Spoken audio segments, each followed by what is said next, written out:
මොනවද මේ simple present tense එක කියන්නේ? ටෙන්සස් අයියෝ කියලා හිතන්න එපා. සිම්පල් ප්‍රසන්ට් ටෙන්ස් එක කියන්නේ සරලවම අපි මොනවා හරි දෙයක් කරනවා කියලා කියන්න තියෙන ක්‍රමය. මොකද අපි මොනවා හරි දෙයක් කරන්න තියෙනවා. එහෙම නැත්නම් මම මොනවා හරි දෙයක් කරන්න තියෙනවා.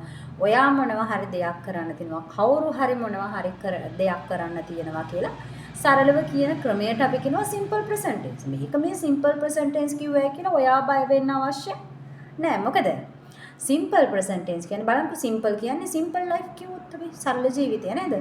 ප්‍රසන්ට් කියන්නේ වර්තමානය. සරල වර්තමාන කාලය. මේක කියලා නම අහපු ගමන් present tense, past tense, future tense, active voice, passive voice කියලා ඔයාලා බය වෙනවා. එහෙම බය වෙන්න කිසිම අවශ්‍යතාවයක් නැහැ. මොකද මේක ක්‍රමයක්. අපි කතා කරන පැටර්න් එකක්. ඒ වගේම ලියන පැටර්න් එකක්.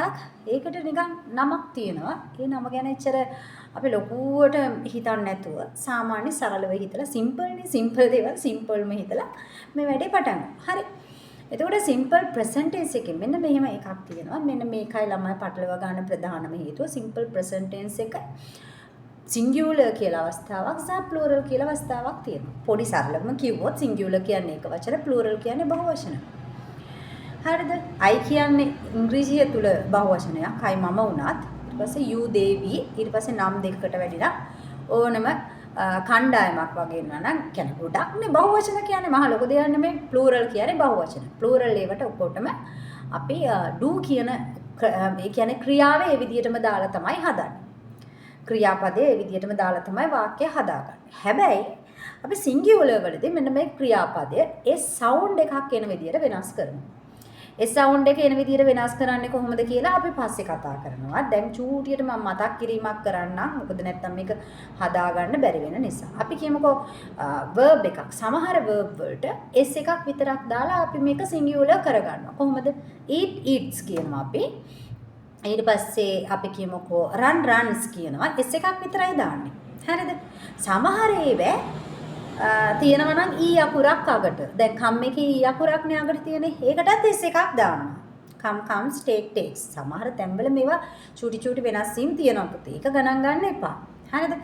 පොදුවේ මේ වගේ දේවල් තමයි සිද්ධ වෙන්නේ. ඊළඟ එක අපි සරලව ගත්තොත් o x කියන්නේ අර මොකද්ද? වැඩි කිරීමේ ලකුණ වගේ දාන්නේ. හරිද? x. ඊට පස්සේ o. ඊට පස්සේ s අගට. හරිද? ක්‍රියාපදයේ අගට තියෙනවා නම් o එකක් එහෙම නැත්නම් x එකක් මේ ඔක්කොම තියෙන්න ඕනේ අගට එක අකුරක් o එකකින් අවසන් වෙනවා නම් x එකකින් අවසන් වෙනවා නම් ඊළඟට s එකකින් අවසන් වෙනවා නම් s කියන්නේ නේද? ඊළඟට ss ඒ කියන්නේ ඩබල් s එකකින් අවසන් වෙනවා නම් ඊළඟට ch වලින් අවසන් වෙනවා නම් මෙන්න මේ වෑන් අවසන් වෙනවා නම් අපි ඒකාකට es එකක් දාලා තමයි s sound එක ගන්නෙ. උදාහරණයක් teach teachers. හරිද? ඊට පස්සේ අපි කියමු bush bushes. හරි. brush brushes. මෙන්න මේ වගේ. හරිද? අගට brush brushes ගන්නකො. bushට වැඩිය brush brushes. හරිද? ඊට පස්සේ අපි කියමුකෝ teach උගන්වනවා teachers. දැක්කද? හරි. ඒ වගේ අර අගට තියෙන අකුරට e සහ s එකක් කියන දෙකම දාලා තමයි මේ සවුන්ඩ් එක ගන්න. දැන් තියෙනවා කතන්දරයක් y එකක් අගට. හරිම ලේසි. y එකක් අගට තිබිලා ක්‍රියාපදයේ y එකක් අගට තිබිලා හරිද? ඒ y එකට ඉස්සරහෙන් vowel sound එකක් තියෙනවනේ. මොනවද මේ vowel sound? a e i o u කියන්නේ? අන්න ඒව තියෙනවා නම් y එකට ඉස්සෙල්ලා s එකක් විතරක් දාන්න. හරි සරලයි. බැරි වෙලාවකත් ඒ y එකට මෙහා පැත්තේ තියෙන්නේ vowel එකක් නෙමෙයි consonant එකක්. නම් මොනවද මේ consonant කියන්නේ? ව්‍යංජන අක්ෂර පුතේ. එච්චර ගණන් ගන්න එපා. ඔක translate කරන්න යන්න එපා. a e i o u කියන්නේ vowel නම් ඒව නොවන සියල්ලම consonant. හරිද? a e i o u තිබ්බොත් s එකක් විතරක් දානවා y එකේ එහා පැත්තේ. එහෙම නැතුව වෙන අකුරක් තිබ්බොත් y එක විසික් කරලා ies දානවා. මොකද්ද? y එක විසික් කරලා ies කියන එක අගට දානවා. උදාහරණයක් cry cries. තේරුණාද? අර vowel එකක් තියෙනවා නම් play plays. s එකක් විතරයි දාන්නේ අපි. pray prays. buy buys. pay pays. එහෙම s එකක් විතරයි දාන්නේ. හරිද? හැබැයි මේක අගට අර මං කිව්වා වගේ y එකට ඉස්සෙල්ලා තියෙන කොන්සනන්ට් එකක් නම් vowel sound එකක් නෙමෙයි නම් අපි ඒකට දානවා y එක අයින් කරලා is කොහොමද කියන්නේ? cry cries. shy අපි cry cries ගත්තා අපිට ගන්න පුළුවන් fry බදිනවා කියන්නේ fry fries. මෙන්න මේ වගේ ඒවා ගන්න පුළුවන්. හරිද?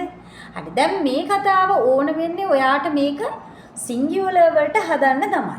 දැන් අපි කතා කරමු plural. මම යනවා. කොහොමද කියන්නේ මේක සරල සිංහල වාක්‍යයක්. මම යනවා. I go. කොහෙද යන්නේ? ගෙදර යනවා. I go home. තේරුණාද? අපි ඒක ඒ වාක්‍යයම ඔක්කොටම දාලා හදමු. මම යනවා. I go home. ඇය යනවා. she goes home. ඇයි singular. ඒ නිසා go තියන්න බෑ. es එකක් දාන්න ඕනේ. ඇයි තියෙන්නේ අගට o එකක්. o එකක් තියෙනවා නම් මොකද්ද නීතිය? es එකක් දාන්න. හැබැයි පුතේ සමහර තැන්වල මේවා චූටි චූටි වෙනස්කම් වෙනවා කියලා මම කිව්වා. හරිද? හරි. she goes home. you නම් you go home. very good. we go home. Akila and Sunil කියන්නේ දෙන්නෙක්. ඒ නිසා plural Akila and Sunil go home. හරිද? ඊට පස්සේ සුනිල් විතරයි. Sunil goes home. he goes home. බල්ලෙක් ඉන්නවා. ඌ එයාගේ ගෙදර යනවා. එයාගේ අපි කිමුකෝ මේ කූඩුවට යනවා. බල්ලෙක් කූඩුවට යනවා. බලු කූඩුවට කියනවා cage කියලා. it goes cage. goes to the cage. බල්ලගේ කූඩුවට යනවා. හරි. ඊළඟට අපි කියමුකෝ මම යනවා පන්සලට. I go to the උන්නේ. I go to temple. හරිද? I go to temple. you go to temple. we go to temple. we කියන්නේ අපි යනවා පන්සලට. we go to temple. you go to temple. ඔයා යනවා පන්සලට. ඔවුන් යනවා පන්සලට. they go to temple. හැබැයි මේක singular වෙනකොට තනි කෙනෙක් වෙනකොට වෙනස් වෙනවා. කොහොමද වෙනස් වෙන්නේ? Kanchana goes to temple. Kanchana කියන්නේ එක කෙනෙක්. right? ඊට පස්සේ he goes to temple. she goes to temple. she කියන්නේ ඇය, he කියන්නේ ඔහු. එතකොට ඒගොල්ලෝ එක්කෙනායි. හරි. it ඌ යනවා පන්සලට. දැන් බැරි වෙලාවක් අපෝසෙක් හිටියොත් ඌ පන්සල පැත්තට ඇවිදගෙන යනකොට අපිට කියන්න වෙන්නේ ඌ පන්සලට යනවා. කොහොමද කියන්නේ? it goes to temple. සමහර ඉතින් පූජෝ ඇත්තටම ඇවිදගෙන යන්නේ මළුවල ගිහිල්ලා බස්සනවා. නේද? මළුවල ගෙනහිල්ලා බස්සන්නේ සමහර පන්සල් වලට පූසෝ මේ පූජා කරන්න ගන්නවා. පූසෝ බල්ලෝ එහෙම පූජා කරලා එනවා. මේ හරියට මේ හරි හොඳයි නේද? මේ ඒ තරම් හොඳයි ඉතින්. ඒ නිසා මේ සමහර වෙලාවට පින් කර ගන්න ඕන වුණාම වැඩියෙන් හරි මේ තමන්ගේ තියෙන දේවල් පූජා කරනවට අමතරව බලු පැටව පූස් පැටව මළුවල ගෙනහිල්ලා දාලා පූජා කරලා එනවා. ඉතින් එහෙම වෙලාවල් තියෙනවා. හරි.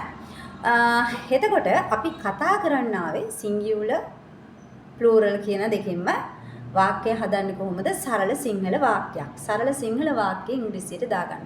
හොඳට මතක තියාගන්න ඕන දේ තමයි අපි වාක්‍යයක් සම්පූර්ණම එක භාෂාවකින් තවත් භාෂාවකට පරිවර්තනය කරගන්න ගොඩ අමාරුයි පුතේ. මොකද ඒ සමහරලාට වචන වල ප්‍රශ්න තියෙන්න පුළුවන්. ඒ නිසා අපිට කරන්න වෙන්නේ අනුවර්තනයක්. ඔයා කතා කරනකොට මුලින්ම ලොකු සරල නෙමෙයි සංකීර්ණ වාක්‍ය අරගෙන ඒවා ඉංග්‍රීසියට දාගෙන කතා කරන්න ගියොත් ඔයාට මේ ඉංග්‍රීසි කතා කරගෙන එක පොඩ්ඩක් අමාරු වෙනවා. right? හැබැයි ඔයා සිම්පල් එකකින් පටන් අරගෙන චුට්ට කතා කරන ගමන් මේක හදාගත්තොත් ඔයාට මේක අමාරු වෙන්නේ නැහැ. මතක තියාගන්න ලෝකේ කාටවත් බැරි දෙයක් නැහැ. උත්සාහ නොකරනකම් එයාට ඒක බෑ වෙන්න පුළුවන්. හැබැයි උත්සාහ කරොත් කාට වුණත් ඕනම දෙයක් කරන්න පුළුවන්. හැබැයි ඒක හොඳ දේවල් වලට විතරක් පාවිච්චි කරන්න ගන්න ඕනේ. හරි. අපි නැවත පාඩමට යමු. ඔන්න ක්‍රියාපදය කෙනාව දැම්ම සරල ක්‍රියාපදය දැම්ම. ක්‍රියාපදය වෙනස් කරන්නේ ඉතුරු එක දැම්මා. එහෙම හදන්නේ මොකද්ද? පොඩි සරල වාක්‍යයක් plural වලට. plural වලින් simple present tense එකේ plural එකකින්. හරිද? හැබැයි අපි කෙනාව දාලා singular verb එකක් කියනවා අපි. verb එක singular කරලා ඒ sound එක තියෙන verb එකක් දාලා ඊට පස්සේ කැලේ ටික දානවා නම් අපි ඒකට කියනවා singular එකක් කියලා simple present tense එකේ. හරි. කොහොමද? අපි නැවත අචූටක් අපි හදාගමු eat කියන එක කනවා. අපි ඉතින් හැමෝම මේ කන්න දක්ෂයිනේ නේද? තියෙනවනේ අර පාලි කියමන නේද? මොකද්ද? සබ්බේ සත්තා ආහාරට්ටිතිකා කියලා නේද? සියලුම සත්වෝ ආහාර මත එපති. ඒක නම් ඇත්ත. ඕන කෙනෙක් කන්න දන්නවා මොනවා නැතත්. ඉතින් ඔන්න කන්න දන්නේ හින්දා කනවා කියන එකෙන්ම මම පටන් ගන්නවා. හරි. බලමු. I eat rice. I eat rice. ඔන්න ප්ලූරල් ගන්න ඉස්සෙල්ලම හරිම ලේසි මේක. මේක ගොඩ සංකීර්ණ අමාරු දෙයක් නෙමෙයි. මේක හරිම ලේසි දෙයක්. right? I eat rice. මම කනවා බත්. right? හරි. මම බත් කනවා.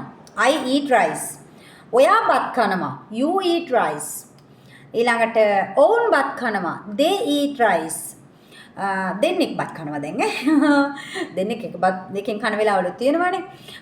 සංජු and අපි කියමුකෝ Sanju and Manju eat rice.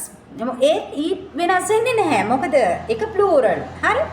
ඊට පස්සේ අපි කියමුකෝ teachers ලා ගොඩක් ඉන්නවා. Teachers eat rice. ඒත් eat rice. හරිද? දැන් ඔන්න singular වලට යනවා. singular වලට ගියාම you eat rice. you eat rice කිව්වම you eat rice ගොඩක් නා. එහෙම නැත්නම් ඔයා නම්. හැබැයි plural හින්දා. හැබැයි singular වලට ගියාම අපි කියනවා ඇය බත් කනවා. කොහොමද කියන්නේ? She eats rice. දැක්කද? S sound එකක් එනවා. S එකක් අගට එකතු කරනවා. right. She eats rice. ඊට පස්සේ he ඔහු බත් කනවා. He eats rice.